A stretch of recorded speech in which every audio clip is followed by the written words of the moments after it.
donor of the £15,000 of prize money. What a trip! London to Melbourne, 11,323 miles in 2 days, 23 hours. The enthusiasm of the crowd knew no bounds when Sir McPherson Robinson congratulated the flyers.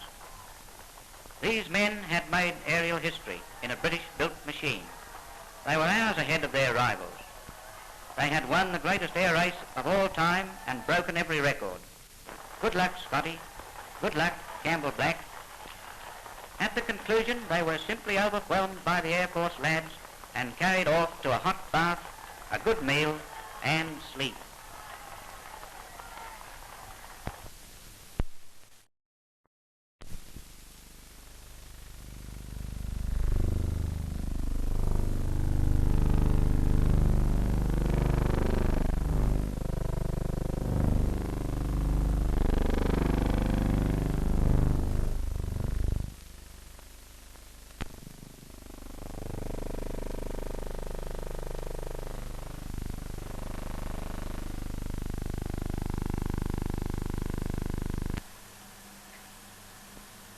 Now, Scott, the day I arrived in Melbourne, you left London.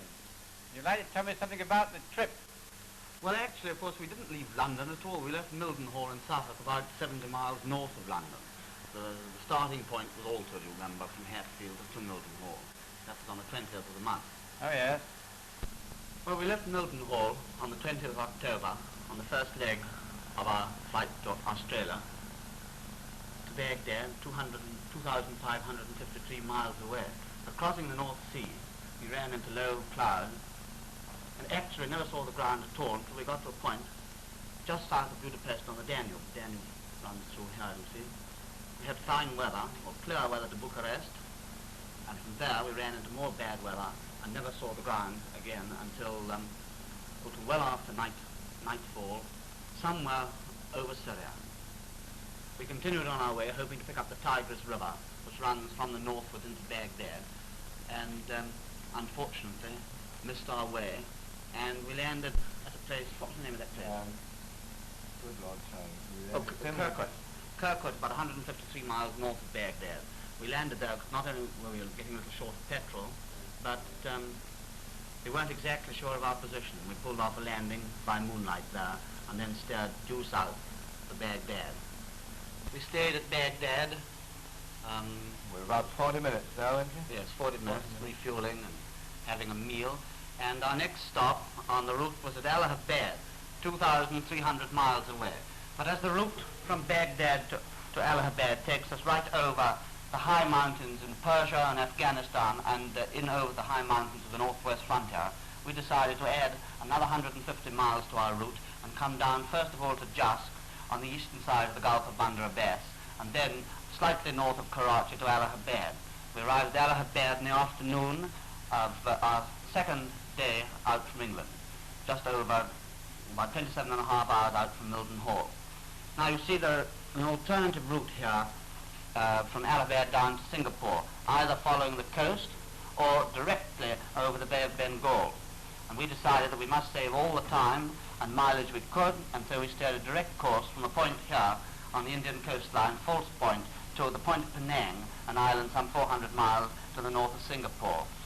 That was rather a sticky part of the trip. You remember that? Yes, especially here. Yes. We were very fortunate. The only piece of land that one can see on that sea journey of 1,200 miles is the North Andaman Islands.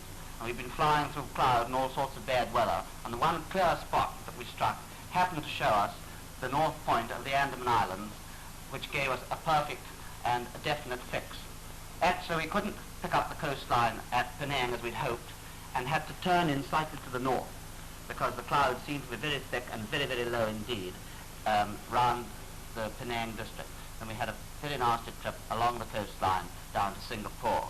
What elevation were you flying at there, Scott? Well, all the way we tried to fly at heights well in excess of 7,000 feet. And I suppose our mean average height was something between 10 and 12,000. We landed at Singapore just after dawn on the...